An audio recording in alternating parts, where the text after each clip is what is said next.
एडुकैमी YouTube channel. मेरा नाम रोहित कुमार और बीपीएससी की क्लास में आपका स्वागत है। हम जो बिहार पब्लिक सर्विस कमीशन के बिहार की हिस्ट्री अर्थात बिहार के प्राचीन इतिहास की चर्चा कर रहे हैं, जो अक्सर एग्जाम में पूछे जाते हैं। बिहार के इतिहास से काफ़ी सवाल पूछे जाते हैं, करीब 10 से 12 क्वेश्चंस 15 क्वेश्चन हर साल बिहार से संबंधित होता है। हम भारतीय इतिहास को तथा बिहार के प्राचीन इतिहास को दोनों को कंपेयर अर्थात दोनों को कोरिलेट करके हम आपके सामने प्रस्तुत कर रहे हैं, हम आपको बता रहे हैं। साथ साथ में किस प्रकार से बीपीएससी में क्वेश्चंस बनाए जाते हैं उस पर भी हम साथ में चर्चा कर रहे हैं। हम सभी जानते हैं कि बिहार की जो इतिहास है, भारत के इतिहास की कल्पना करना बहुत ही मुश्किल होगा अगर बिहार का प्राचीन इतिहास नहीं हो। मतलब भारत का इतिहास बिहार के प्राचीन इतिहास के बिना अधूरा है। ये बात हम सभी को मानना होगा, क्योंकि सदियों से बिहार का इतिहास का एक अहम भूमिका था। भारत के इतिहास में बिहार का इतिहास का एक अलग अध्याय है, जो पूरी भारत के इतिहास अधूरा होता है। तो पिछले क्लास में जो हम लोग पढ़ रहे थे, पिछले 2 क्लास में हम लोगों ने ये समझा कि वास्तविक रूप से बिहार का जन्म कैसे हुआ, बिहार का मतलब क्या होता है।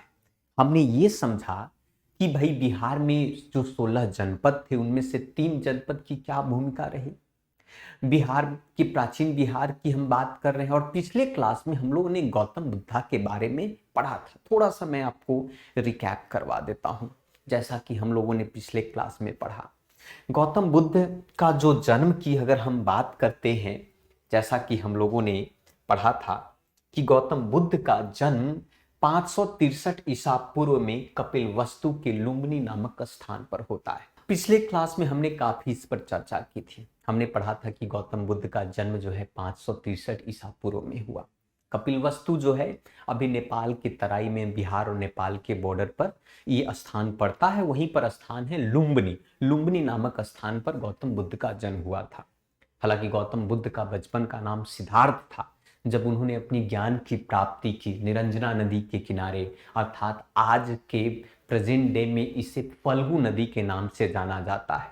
बोध गया अर्थात गया के से बहने वाली जो नदी है उसे भूतकाल में अर्थात कि पास्ट में उसे निरंजना नदी के नाम से जाना जाता है। तो शुरुआती दौर में जब उनका बचपन का नाम सिद्धार्थ था, उनकी विवाह 16 वर्ष की उम्र में कर दी गई थी। जो उनकी पत्नी का नाम यशोधरा था, यशोधरा उनकी पत्नी का नाम था। और उन्होंने 6 वर्षों तक कठोर तपस्या करने के बाद जो है 35 वर्ष की आयु में उन्होंने अपने ज्ञान को प्राप्त किया और वो स्वयं को अपने आप को बुद्ध की अवधारणाओं से अपने आप को धारित किया। अर्थात अब से वो सिद्धार्थ न होकर उन्हें गौतम बुद्ध कहा जाने लगा।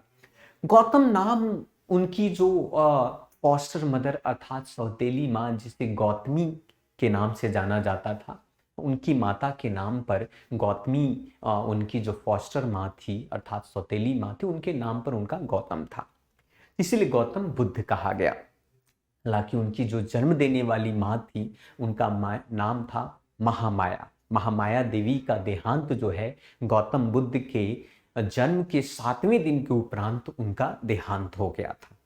पालन पोषण की जिम्मेवारी जो है गौतम बुद्ध की फॉस्टर मदर अर्थात सौतेली माँ के द्वारा किया गया है ना। पिछले क्लास में हम लोगों ने ये भी समझा था कि बुद्ध ने अपना पहला उपदेश दिया और उसी पहले उपदेश के साथ बुद्ध ने बौद्ध ग्रंथ में धर्म चक्र परिवर्तन से संबोधन किया। उनका पहला उपदेश धर्म चक्र परिवर्तन के रूप में कहा जाएगा। इस पर भी कई सवाल बनते हैं। गौतम बुद्ध का जो अगर हम बात करें कि जो पहला उपदेश था, वो उपदेश उन्होंने सारनाथ में दिया था, है ना। सारनाथ में उनका पहला उपदेश उन्होंने अपना सारनाथ में दिया था। माता की, जैसा कि हमने आपको बताया, यह बौद्ध धर्म के संस्थापक के रूप में जाने जाते हैं और पाली भाषा में वो ज्यादातर अपनी जो उपदेश हैं वो पाली भाषा में दिया करते थे। पाली भाषा जो है, पाली शब्द जो है संस्कृत और आप कह सकते हैं कि पाली, उन वो दोनों का मिश्रण होता है। पाली भाषा क्षेत्रीय भाषा उस वक्त की हुआ करती थी और इसीलिए उनके जितने भी अनुयायी जो हैं, एक चीज और भी कहा जाता है कि क्या कारण था बौद्ध धर्म के तेजी से प्रसार का उस वक्त। तो गौतम बुद्ध के बौद्धिज्म के तेजी से प्रसार का कारण उस वक्त ये भी था कि उन्होंने उनका जो उपदेश थी, उनके जो प्रचार करने का जो माध्यम था, वो लोकल भाषा में किया करते थे, आम जन भाषा में किया करते थे और अपने मैसेज, अपना इंफॉर्मेशन, अपना उपदेश जो है जन जन तक उन सामान्य आम भाषा अर्थात पाली भाषा में दिया करते थे, है ना। इनकी कथा भी हम लोगों ने पढ़ा। बौद्ध धर्म जो है अनिश्वादी, आत्मा की परिकल्पना ही नहीं, यह पूर्ण जन की मान्यता पर भी विश्वास करता था। एक सवाल कभी कभी ये भी पूछता है कि भाई बुद्ध का जो अंतिम और परम प्रिय शिष्य कौन थे, तो वो आपके शिष्य आनंद थे। आनंद से काफी कि भाई उनका परम शिष्य आनंद उनका था, है ना, जो हमेशा 24 घंटे बुद्ध के साथ उनकी सेवा में हमेशा तत्पर खड़े हुए रहा करते थे उस वक्त। बुद्ध के गुरु की बात किया जाए तो बहुत सारे गुरु की बात होती है, उनमें से सबसे अगर विशेष की बात किया जाए तो विश्वामित्र अर्थात आलार, कलम और उदका जैसे रामपुता आदि के रूप में माना जाता है। लेकिन एग्जाम में ज्यादातर अगर आप देखेंगे तो आलार कलमा के बारे में बात काफी कुछ होता है। तो बुद्ध की जो गुरु विश्वामित्र, आलार कलम और उदाका रामपुत आदि थे उनके, और उन्होंने ही सिद्धार्थ के वेद और उपनिषद के साथ साथ राजकाज और युद्ध विद्या की शिक्षा ग्रहण करवाई, उन्होंने दिया, है ना।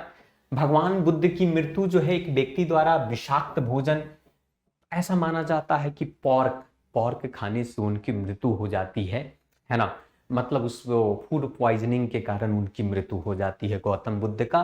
और उस वक्त गौतम बुद्ध की उम्र 80 वर्ष थी, अर्थात गौतम बुद्ध 80 वर्ष के आयु में उनका देहांत हो गया।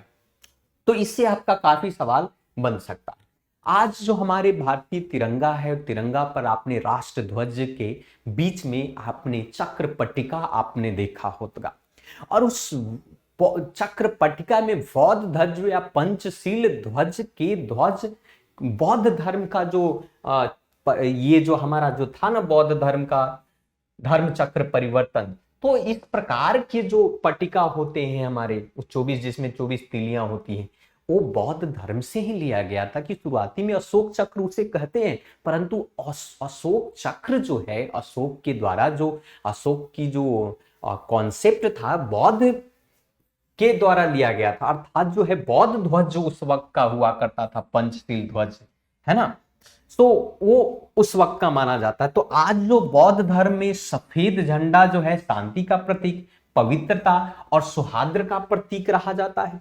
वर्तमान में हमारा जो धर्म चक्र है वो बौद्ध धर्म का प्रमुख प्रतीक हुआ करता था, और वही भारत के राष्ट्रीय ध्वज तिरंगा ध्वज के माध्यम से पट्टी पर धर्म चक्र अर्थात अशोक चक्र के रूप में जाना जाता। तो वहां उनका जो कॉन्सेप्ट जो धर्म चक्र का है, धर्म चक्र परिवर्तन का है, जो आज तिरंगा पर है, वो बौद्ध धर्म से ही लिया गया है वास्तविक तौर से, है ना।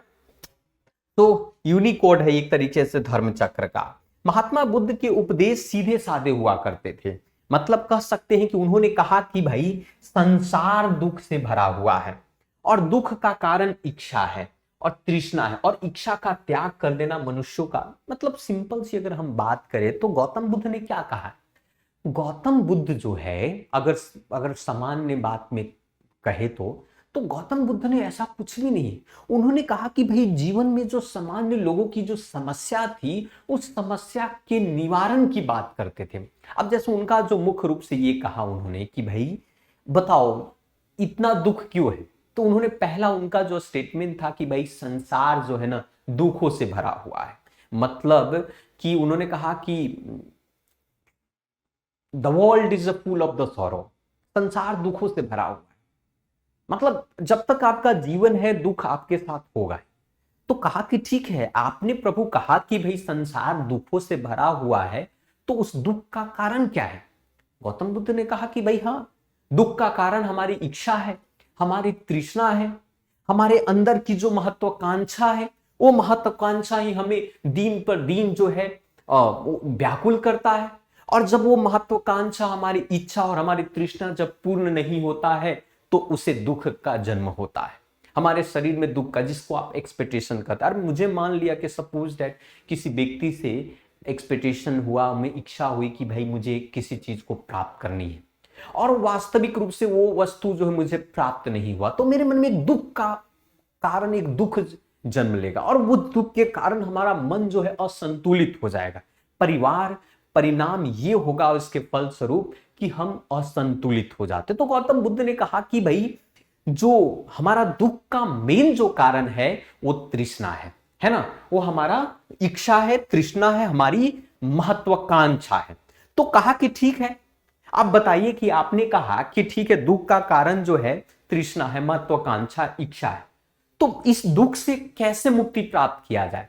तो कहा कि सिंपल सी बात है, दुख से अगर मुक्ति की बात करते हैं, आप अपने आप करते कि भाई दुख से मुक्ति चाहिए, तो क्या करना है? आप उस इच्छा का त्याग कीजिए, या अपनी इच्छा को कम कीजिए, या फिर आप आशावादी होना कम हो जाइए। मतलब उन्होंने सिंपल सी कहा कि इच्छाओं को त्याग करने देने से मनुष्य दुखों से छूट जाता है। सिंपल सी बात है। जब गौतम बुद्ध 29 वर्ष की आयु में जब घर का त्याग कर रहे थे, तो उस वक्त उनका पुत्र का जन्म हुआ। अब पुत्र का जन्म हुआ उस वक्त, तो पुत्र के जन्म के दौरान उन्होंने कहा कि भाई अभी तक हम इतने सारे बंधन से बंधे हुए थे, और एक और बंधन उत्पन्न ले लिया, तो उस बंधन का नाम उन्होंने राहुल दिया। राहुल का मतलब ही होता है एक और बंधन उत्पन्न होना। तो हमारी इच्छा, उस वक्त उन्होंने उस इच्छा, उस स्वार्थ और महत्वाकांक्षा को अगर बनाए रहते तो गौतम बुद्ध आज बुद्ध नहीं बन पाते, है ना। तो उनका कहना था कि जिस तरह से एक मोमबत्ती बिना आग के खुद नहीं जल सकती, उसी तरह एक इंसान बिना आध्यात्मिक जीवन का जीवित नहीं रह सकता है। अगर आप चाहते हैं, अरे सिंपल सी अध्यात्म का हमारे जीवन में होना अति आवश्यक है, तो गौतम बुद्ध ने कहा कि भाई मोमबत्ती तो जलाने के लिए, मोमबत्ती बिना आग के खुद नहीं जलती, मोमबत्ती को जलाना आग चाहिए होता है। तो उसी प्रकार से इंसान बिना अध्यात्म का जीवित नहीं रह सकता है ना। फाइनली बुद्ध का मृत्यु 80 वर्ष की आयु में उनकी मृत्यु हो जाती है। स्थान कुशीनगर है। कुशीनगर अभी इलाहाबाद, ये आप कह सकते हैं यूपी में कुशीनगर स्थान है। वहां पर गवर्नमेंट ने, इस सरकार ने काफी कुछ बौद्धिज्म सर्किट के तौर पर बनाया है उसका, है ना। तो ये गौतम बुद्ध से रिलेटेड काफी कुछ था। अब चलिए हम बात करते हैं उनसे कुछ और भी चीजें भी, कि भाई बुद्ध धर्म और उसके बिहार से हम बात करते हैं कि भाई बुद्ध धर्म का जो जन्म स्थल है, क्योंकि यह स्थान जहां ज्ञान का दिव्य प्रकाश गौतम बुद्ध पर पड़ा था। भाई बिहार की अगर हम बात करें, बिहार की अगर इतिहास को उठाए, अगर बिहार के बारे में, बिहार के भारत के इतिहास की योगदान की बात करें, तो हमारे पास वक्त और समय बहुत कम पड़ जाएंगे उसके व्याख्यान को लेकर। इतने सारे चीज है। अगर हम बात करें, जो वो स्थान जहां पर दो दो धर्म का जन्म दिया, गौतम बुद्ध बौद्ध धर्म, फिर हम जैनिज्म की बात करते, जैन धर्म की भी शुरुआत वहीं से हुई। अगर हम बात करें इसके साथ साथ गुरु गोविंद सिंह की बात, आज पटना साहिब भी उनका वो है, गुरु गोविंद सिंह। ऐसे बहुत सारे महान कवि हुए, रामधारी सिंह दिनकर, भारत के प्रथम राष्ट्रपति डॉक्टर राजेंद्र प्रसाद, नागार्जुन, है ना, आर्यभट्ट, बाणभट्ट, चाणक्य, चंद्रगुप्त, अशोक, बिंबिसार। ऐसे बहुत सारी अगर इतिहास के पन्नों में अगर देखा जाए तो शायद कम हो जाएगा। तो बिहार जो है बौद्ध धर्म का जन्म है, क्योंकि यही वह स्थान है जहां ज्ञान का दिव्य प्रकाश गौतम बुद्ध पर पड़ा था, और यह वह स्थान जहां बुद्ध को ज्ञान की प्राप्ति हुई थी। और उन्होंने अपना पहला उपदेश यह दिया था कि उस उपदेश को धर्म चक्र परिवर्तक के रूप में कहा गया। धर्म चक्र परिवर्तक मतलब कह सकते हैं कि यहीं पर उन्होंने परिनिर्माण की घोषणा की। अहिंसा का पाठ पढ़ाने वाला वो प्रथम स्थान था जिसने पूरी दुनिया को अहिंसा परमो धर्मम का पाठ उन्होंने दिया। इस बात की बात करते हैं आप। चलिए अगर हम वही बात करें बौद्ध धर्म के संबंधित और भी चीज, तो बौद्ध के बहुत सारे साहित्य हैं। उन बौद्ध धर्म के साहित्य में एक प्रमुख जो साहित्य है वो माना जाता है तीन पिटका, त्रिपिटक पिटक का नाम जाना जाता, त्रिपिटक। त्रिपिटक जो होता है जिनमें 3 पिटक की बात की गई, वो बौद्ध के साहित्य हैं। तो एक तो है आपका विनय पिटक, दूसरा आपका सूत पिटक, और तीसरा जो है अभिधम पिटक। 3 पिटक हैं जिसे त्रिपिटक का नाम दिया। ये आपके एग्जाम में बन सकता है, कई बार क्वेश्चन बनते हैं, चाहे बीपीएससी का एग्जाम हो या यूपीएससी का एग्जाम हो, इसमें ये प्रश्न पूछे जाते हैं। सो विनय पिटक की बात करते हैं। तो विनय पिटक में क्या है? विनय पिटक तो कहा जाता है कि भाई विनय पिटक में सिंपल सी गौतम बुद्ध की जो साहित्य है जिसे विनय पिटक आप कहते हो, तो उसमें जो भिक्षुक हुआ करते थे, जो बौद्ध के जो शिष्य हुआ करते थे, जिन्होंने बौद्धिज्म को अपना लिया है, तो वो भिक्षुक भ्रमण करते थे, मठावासिन के नियम और आचरण, तो उन भिक्षुकों के, उन बौद्धिस्टों के कैसे जीवन होना चाहिए, उनके जीवन जीने का ढंग क्या होना चाहिए, मठवासिनियों के लिए नियम और आचरण की बात किया जाने कि भाई जैसे पूजा करवाने के जो नियम होते हैं ना, कि भाई अब विवाह का अलग नियम होता है, मृत्यु का पूजा का अलग होता है, तरह तरह के पूजा होते हैं। तो वैसे ही विनय पिटक के अंदर में जो भिक्षुक हुआ करते थे या फिर मठवासिनी, मठवासी मतलब मठ में रहने वाले लोग, तो उनके लिए नियम और आचरण की बात विनय पिटक में किया गया है। तो विनय पिटक का मतलब सिंपल सी, इसमें भिक्षुओं और मठावासिनों के लिए नियम और आचरण दिए गए हैं। वहीं पर अगर हम बात करते हैं सूत पिटक की, त्रिपिटक कहा गया है, पहला आपका विनय पिटक, दूसरा आपका सूत पिटक। तो सूत पिटक में जो बुद्ध के लघु उपदेशों का संग्रह है, जिसमें 5 निकाय में विभाजित किया गया, छोटे छोटे गौतम बुद्ध ने बहुत सारे उपदेश दिए हैं, उसकी कहानी भी आपको मैं बताता जाऊंगा। जैसे एक उपदेश के तौर पर यह हुआ कि एक बार की कहानी है कि गौतम बुद्ध भिक्षा के लिए भ्रमण कर रहे थे, तभी एक द्वार पर उन्होंने भिक्षानिदेही पुकारा और कहा कि भाई मुझे भिक्षानिदेही अर्थात मुझे भिक्षा दो।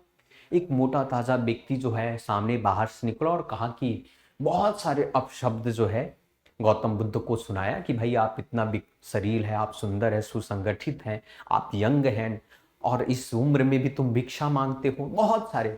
तो गौतम बुद्ध के चेहरे पर उस वक्त भी मुस्कुराहट थी। तो उस व्यक्ति ने कहा कि इतने सारे अपशब्दों के बावजूद तेरे चेहरे पर इतनी मुस्कुराहट कैसे हो सकती है? तुम पर इस बात का कोई फर्क नहीं क्यों नहीं पड़ता? तो उस वक्त गौतम बुद्ध ने कहा कि मैंने कहा भिक्षानिदेही, अर्थात मैंने आपसे भिक्षा मांगा, तो क्या आपने मुझे भिक्षा दिया? तो नहीं।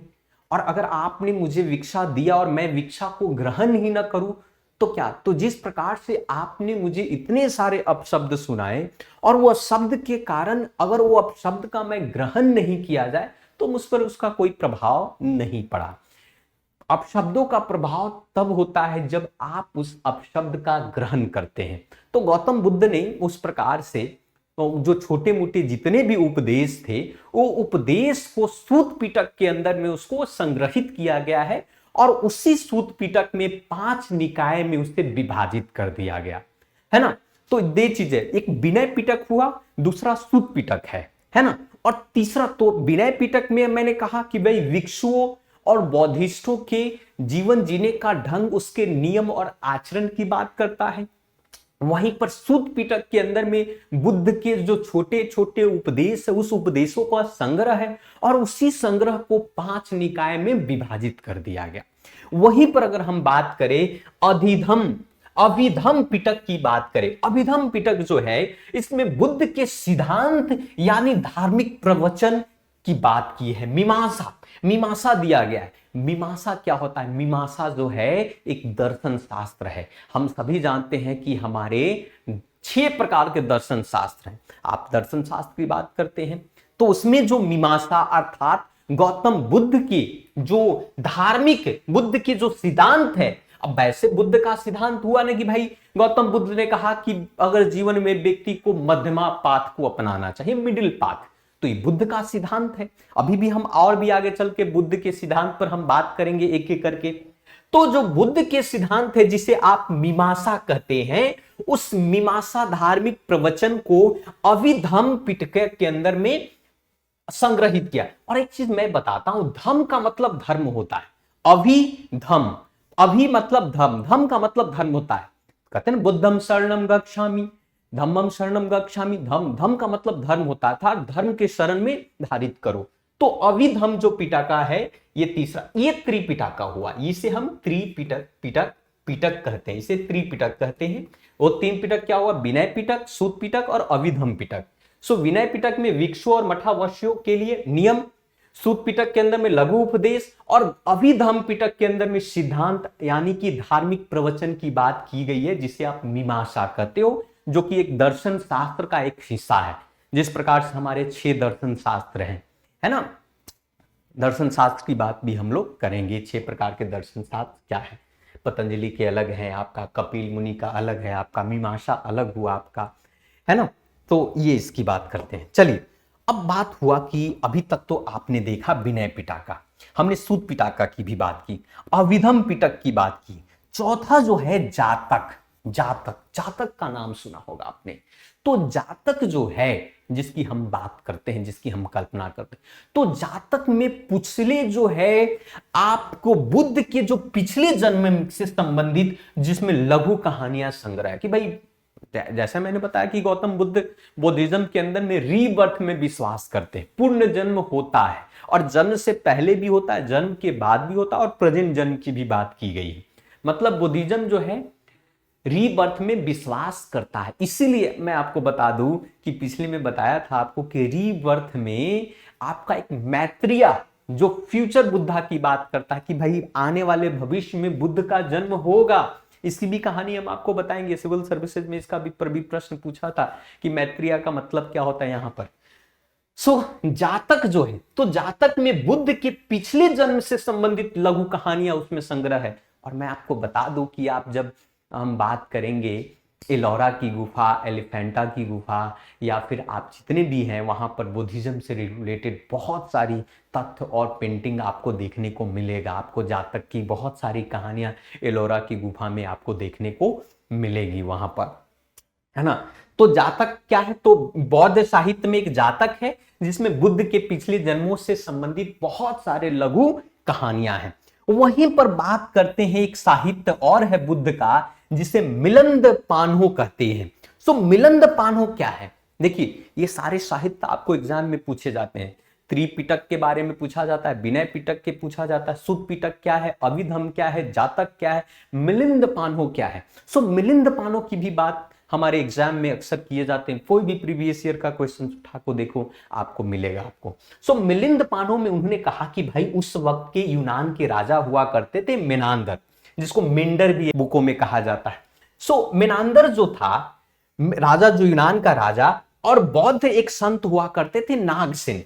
तो नागसेन और मेनांदर के बीच में कन्वर्सेशन हुआ, है ना। मतलब कह सकते हैं कि भाई किस प्रकार से नागसेन जो है मिलिंद पान्हो अर्थात मेनांदर को बौद्ध के बारे में बताता है और उसके बौद्ध उनको धर्म का उनका परिवर्तन करवाता है। तो उसी सारी कन्वर्सेशन को, जैसे आपने भगवत गीता पढ़ा होगा या भगवत गीता के बारे में जानते हैं, तो भगवत गीता में श्री कृष्ण जो है अर्जुन को उपदेश देते हैं जीवन जीने के बारे में, धर्म का उपदेश, कर्म का उपदेश, ज्ञान का उपदेश, है ना, शास्त्र का उपदेश, शस्त्र का उपदेश, इन सारे उपदेश आत्मा परमात्मा से लेकर सबके बारे में बताते हैं। और वही कन्वर्सेशन का क्या है, संग्रह है भगवत गीता।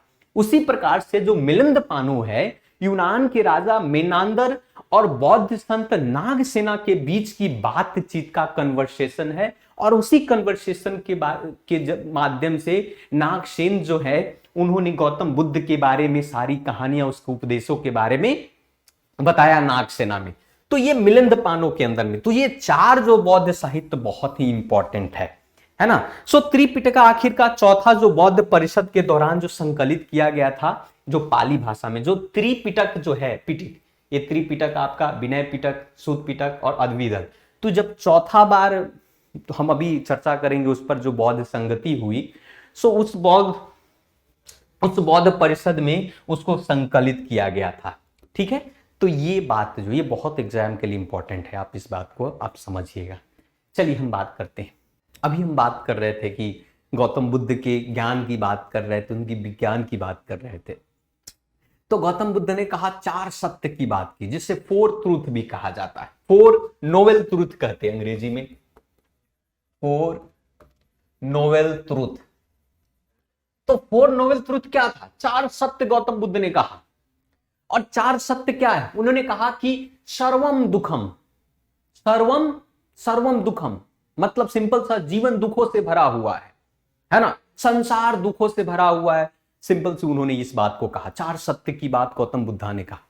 दी मतलब सर्वम दुखम, जीवन दुखों से भरा है, अर्थात world is full of the sorrow, the world is full of sorrow. फिर कहा कि भाई दुखम समुद्र। अब दुखम समुद्र, समुद्र का क्या मतलब है? इच्छा, पूर्ण जन्म और दुख का कारण है। इच्छा जो है पूर्ण जन्म मतलब पूर्ण जन्म ने आप में क्या किया? आपकी करनी, जैसी करनी वैसी भरनी। आपका जैसा कर्म होगा वैसा ही उसका परिणाम होगा ना। कर्म प्रधान विश्व रुचि राखा, जो जस करहि तो तस फल चाखा। रामचरितमानस में भी इसकी व्याख्या की गई है। तो दुख समुद्र मतलब इच्छा, पूर्ण जन्म, दुख का मेन कारण है। ये दूसरा नोबल ट्रूथ था गौतम बुद्ध का।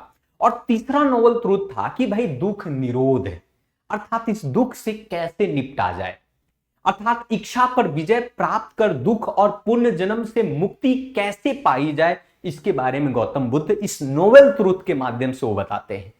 और चौथा जो सबसे बड़ी बात थी, उन्होंने गामनी प्रतिपद की बात की। गामनी प्रतिपद का मतलब होता है निवार, निवारण, अर्थात मोक्ष प्राप्त किया जा सकता है। यानी मनुष्य अगर अष्ट मार्ग, अष्टांगिका मार्ग पर चलकर जन्म और मृत्यु के चक्र से मुक्त हो सकता है। तो गौतम बुद्ध ने 4 सत्य नोबल ट्रूथ के माध्यम से उन्होंने मनुष्यों को एक उपदेश के माध्यम से उन्होंने जीवन और मृत्यु से पूरी तरीके से मोक्ष प्राप्त करने का उन्होंने एक मार्ग बताया। और उस मार्ग को बोलते हैं अष्टांगिका मार्ग, अर्थात 8 फोल्ड पाथ कहा जाता है। गौतम बुद्ध के जो मार्ग है उसे 8 फोल्ड पाथ कहा जाता है, अर्थात अष्टांगिका मार्ग, 8 फोल्ड पाथ, अष्टांगिका मार्ग। तो क्या था अष्टांगिका मार्ग?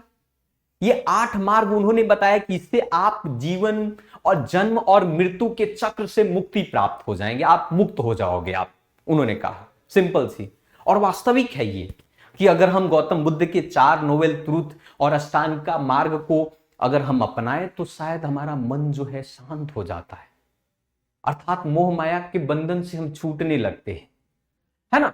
सिंपल सी इच्छा और हमारी कम होती है। तो उन्होंने पहला जो अष्टांगिका मार्ग था उनमें कहा सम्यक दृष्टि, सम्यक दृष्टि अर्थात पूर्ण और सटीक दृष्टि। आपका साइट जो है ना, आपकी नजरिया जो है वो आपका सटीक होना चाहिए। अब नजरिया का मतलब क्या है? क्योंकि जो जिस फ्रेम में है उसी फ्रेम में आपको देखना है। अगर सत्य को देखो, सत्य देखो, सम्यक दृष्टि का मतलब है कि सत्य देखो, है ना। ट्रुथ सी की बात, उन्हें वॉच की बात करें, सत्य क्या है कि अगर झूठ है तो झूठ, सत्य है तो सत्य, चोर है तो चोर। जो जिस नजर का है उसी नजर के फॉर्म में देखने की बात कहा उन्होंने। हमारा नजर का दोष तो होता है ना, हमारे नजरिया जो है बदलते रहते हैं ना लोगों के प्रति। तो उन्होंने कहा कि अष्टांगिका मार्ग में कहा कि सम्यक दृष्टि की बात उन्होंने की कि भाई आपका जो नजर होना चाहिए, आपका देखने का नजरिया होना, वो सत्य होना चाहिए, वो गलत नहीं होनी चाहिए। दूसरी बात उन्होंने कहा कि सम्यक संकल्प अर्थात मानसिक और नैतिक विकास की प्रतिज्ञा। आप संकल्पित हो अपने कार्य के प्रति, अपने धर्म के प्रति, अपनी भावना के प्रति, अपने मानसिक और नैतिक विकास के प्रतिज्ञा के प्रति। तो गौतम बुद्ध ने सम्यक संकल्प की बात की, यह अष्टांगिक मार्ग का दूसरा नियम। वहीं पर तीसरी बात करते हैं सम्यक वाक। सम्यक वाक का मतलब हानिकारक बातें और झूठ ना बोलना। सिंपल सी सम्यक बात, ट्रुथ की बात की, राइट ट्रुथ। यहां सम्यक का मतलब राइट होता है, राइट का मतलब सम्यक, राइट मतलब यहां पर क्या होता है? सम्यक। तो right, right determination, right speech की बात की उन्होंने, सत्य बोलो ना, सत्य बोलने की बात है। सिंपल सी बात, उन्होंने कहा कि सत्य बोलिए। देखिए सबसे बड़ा इस अगर हम बात करें तो सबसे बड़ा होता है झूठ, ये चोरी करना सबसे बड़ा पाप है। सबसे बड़ा पाप इस एक ही पाप है इस पृथ्वी पर, और वो है चोरी करना। गौतम बुद्ध ने भी कहा था कि चोरी करना पाप है। तो बोलेंगे भाई चोरी करना पाप है तो क्या झूठ बोलना पाप नहीं है? तो वहां पर भी आपने सत्य को चुराया, क्या मर्डर करना पाप नहीं है? तो वहां पर ने आपने किसी व्यक्ति के जीवन को चुराया, तो मतलब चोरी करना पाप की बात उन्होंने कहा। तो सम्यक वाक मतलब आप हानिकारक बातें झूठ ना बोले, आप हमेशा सत्य बोले, चाहे वो सत्य कितना भी कड़वा क्यों ना हो। वो सत्य से हो सकता है आपको हानि हो, परंतु सत्य की बात। उन्होंने सम्यक कर्म की बात की, राइट ड्यूटी वर्क की बात किया, हानिकारक कार्य ना करे। सम्यक जीविका, स्पष्ट और अस्पष्ट रूप से हानिकारक व्यापार न करे। भाई व्यापार हम करते हैं ना, हम किसी के साथ मिसमैनेजमेंट करते हैं, हम किसी के साथ मिसबिहेवियर करते हैं तो उन्होंने कहा तो दुख तो होगा ही। तो सम्यक जीविका की बात की उन्होंने, सम्यक प्रकाश की बात की, खुद को सुधारने की कोशिश करना, सम्यक स्मृति स्पष्ट ज्ञान से देखने की मानसिकता और योग्यता प्राप्त करने की कोशिश करना, और सम्यक समाधि की बात की अर्थात निवारण पाना की बात की। तो उन्होंने सम्यक शब्द का मतलब यहां पर उचित शब्द होता है, पूर्ण होता है, या पूरी तरह से, या अभिभिन्न होता है, पूरा होता है, या उत्तम होता है। सम्यक का मतलब राइट, इनडायरेक्टली आप कहें राइट हम बात करते हैं यहां पर। तो गौतम बुद्ध ने 4 नोबेल ट्रूथ और जो 8 फोल्ड पाथ जो है ये जीवन और मृत्यु से अलग करता है, मोक्ष की प्राप्ति अर्थात आपको पूर्ण मनुष्यता का अभ्यास कराता है कि भाई आप मनुष्य हैं, है ना। मनुष्यता का मतलब, मनुष्य का मतलब क्या होता है? सिंपल सा मनुष्य। आप देखिए एरिस्टोटल ने भी कहा था the man is a social animal. अगर सोशल को हटा दो तो सिर्फ एनिमल बन जाता है। चाणक्य नीति में भी पढ़ा कि भाई यशो न विद्या तपो न दानम ज्ञानम शीलम गुणो न धर्मम ते मृत लोक भूई भारभूता मनुष्य रूपे न मृगासनंती। मतलब कि भाई अगर मनुष्य के पास ना तो यश है, न ज्ञान है, न तप है, न गुण है, न दान है, ऐसे व्यक्ति मनुष्य के रूप में भी मृग के समान विचरत करने वाला व्यक्ति होता है, 2 पांव वाला।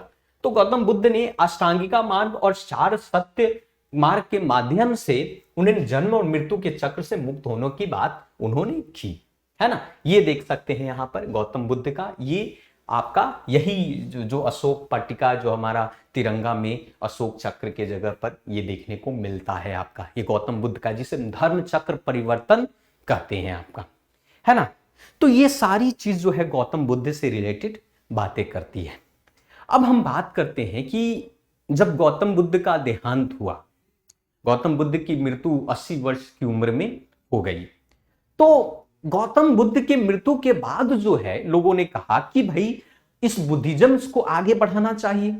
तो बहुत सारे उस बुद्धिज्म को आगे बढ़ाने के लिए लोगों ने संगति किया, जिसे बौद्ध संगोष्ठी या बौद्ध काउंसिल के नाम से जाना जाता है। तो अभी तक 4 ऐसे बौद्ध काउंसिल हुए हैं, उस जिसे हम संगति कहते हैं। तो ये बौद्ध संगति जो है गौतम बुद्ध के 100 साल, मरने के 100 साल के उपरांत जो है गौतम बुद्ध का ये संगति होता। तो पहला जो संगति हुआ था गौतम बुद्ध का फर्स्ट, जिसे जो स्थान था जिसे राजगृह या आज के दौर पर उसे राजगृह कहते हैं, है ना। उस वक्त जो है मगध की राजधानी हुआ करती थी राजगृह, है ना। तो उस वक्त जो गौतम बुद्ध के मृत्यु के उपरांत 483 483 ईस्वी पूर्व में, है ना, प्रथम जो है संगति हुआ जिसको बौद्ध काउंसिल कहते हैं। वो स्थान कौन था? राजगृह अर्थात राजगृह था। और उस वक्त के मगध के शासक के तौर पर अजात शत्रु हुआ करते थे। तो ये भी आपका क्वेश्चन प्रश्न बनता है कि जब गौतम बुद्ध की पहली संगति हो रहा था उस वक्त मगध के गद्दी पर कौन पीठासीन था, कौन स्थापित था? तो वह स्थापित था अजात शत्रु। अजात शत्रु उस वक्त शासन काल में थे और उन्हीं के शासन काल में पहली संगति करवाई गई, बौद्धिक संगति। उस संगति के जो अध्यक्ष के तौर पर, चेयरमैन के तौर पर अगर हम बात करें तो उस वक्त के चेयरमैन में महाकश्यप थे। सो महाकश्यप अध्यक्ष हुआ करते थे, महाकश्यप, है ना। सो महाकश्यप उस वक्त पहली संगति के अध्यक्ष थे। अजात शत्रु शासन काल में था, समय 483 बीसी और सप्तपर्णी अर्थात राजगृह वो स्थान था, है ना। दूसरी बात यह है कि अभी तक हमने आपको बताया त्रिपिटक की बात की, त्रिपिटक में बुद्ध के उपदेशों की बात की, है ना। तो बुद्ध के उपदेश को सूत पिटक तथा विनय पटक पिटक में अलग अलग तरह से संकलित है, और वो जो पिटक जो है उसकी संकलन उसी संगति के दौरान में की गई थी, प्रथम संगति में। तो ये यहां पर ये भी क्वेश्चन बनेगा कि भाई जो त्रिपिटक में जो सूत पिटक और विनय पिटक का संकलन किस बौद्ध संगति के दौरान में हुआ था, तो वो बौद्ध संगति प्रथम बौद्ध संगति था। वो कब हुआ था? 483 ईसा पूर्व में, और शासनकाल अजातशत्रु, अध्यक्ष महाकश्यप। ये आस पर कई सवाल क्वेश्चन बन सकते हैं, है ना।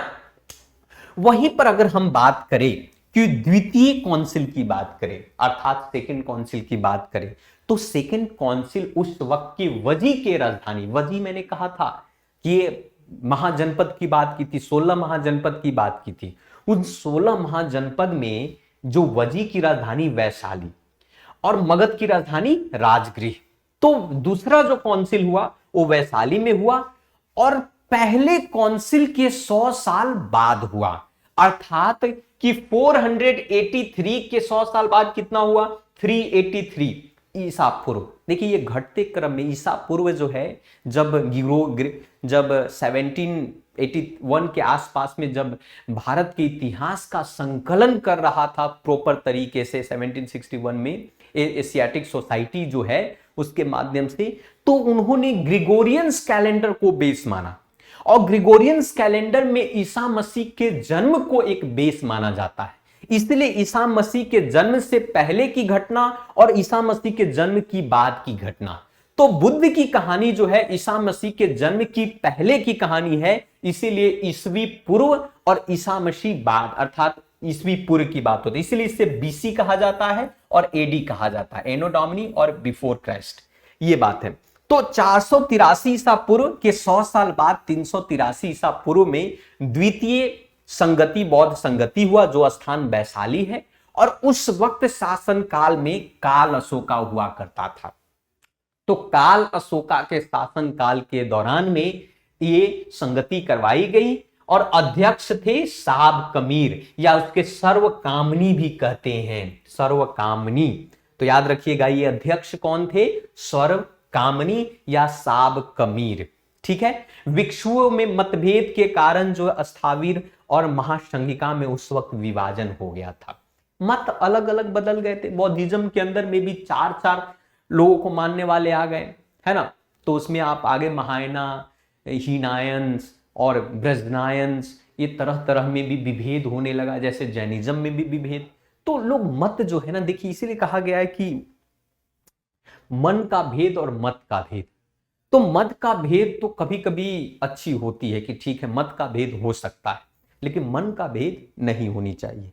इस पर भी हम आपको बातें करेंगे।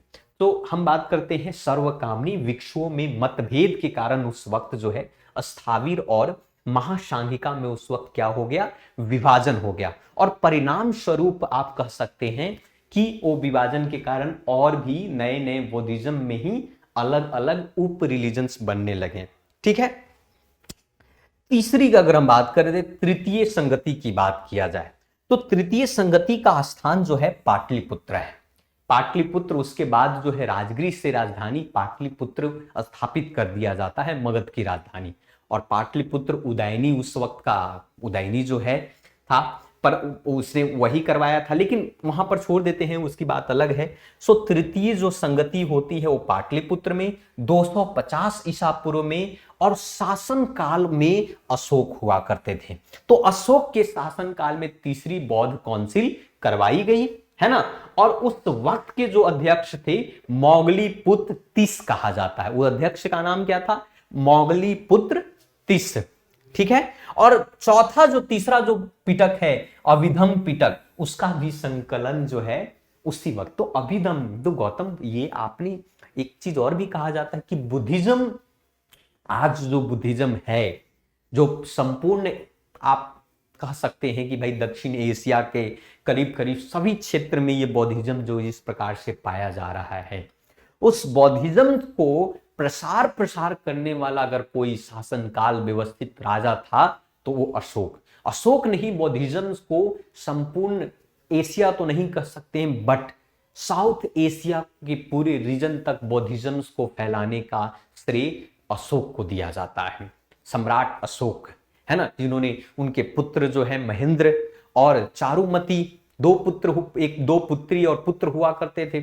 सो महेंद्र और संघमित्रा, चारुमती और संघमित्रा दो पुत्री थी, है ना। तो वो अब एक पुत्री और पुत्र जो है श्रीलंका भेजा गया था, ताकि एज ए एम्बेसडर के तौर पर बौद्धिज्म के प्रचार प्रसार के लिए। उसकी भी कहानी हम लोग समझेंगे और जानेंगे। चौथा जो है चतुर्थ बौद्ध काउंसिल है आपका कुंड। तो कुंड ग्राम भी कहते हैं या कुंडनौ भी उस वक्त कहा जाता, 72 ईसा पूर्व में, 72 ईस्वी में, है ना। वसुमित्र के द्वारा, वसुमित्र शासन काल में था और वसुमित्र अध्यक्ष भी थे।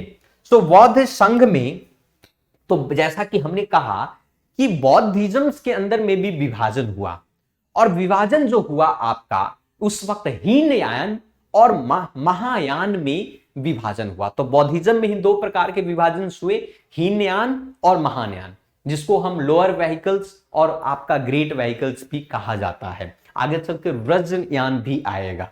सो बौद्ध संघ में विभाजन हो जाता है। चतुर्थ बुद्ध काउंसिल में एक हीनयान और महायान का विभाजन हुआ बौद्ध संघ में। तो ये आप देख सकते हैं, ये बड़ा एग्जाम में बहुत इंपॉर्टेंट है। 4 काउंसिल हुआ, प्रथम काउंसिल, द्वितीय, तृतीय और चतुर्थ। प्रथम काउंसिल राजगृह में, दूसरा वैशाली में, तीसरा पाटलिपुत्र और चौथा कुंडनौ ग्राम। ये कुंडग्राम कश्मीर के अंदर में है, याद रखिएगा, जम्मू कश्मीर में ये हुआ था। उस वक्त के राजा जो है वसुमित्र थे, और उसी के दौरान में जो है बुद्धिज्म के अंदर में 2 भागों में डिवाइड हो जाता है बुद्धिज्म, एक बौद्ध हीनयान और दूसरा महायान। तो ये बौद्ध संगति उस वक्त का था, ठीक है। इस चीज पर हम चर्चा कर रहे हैं।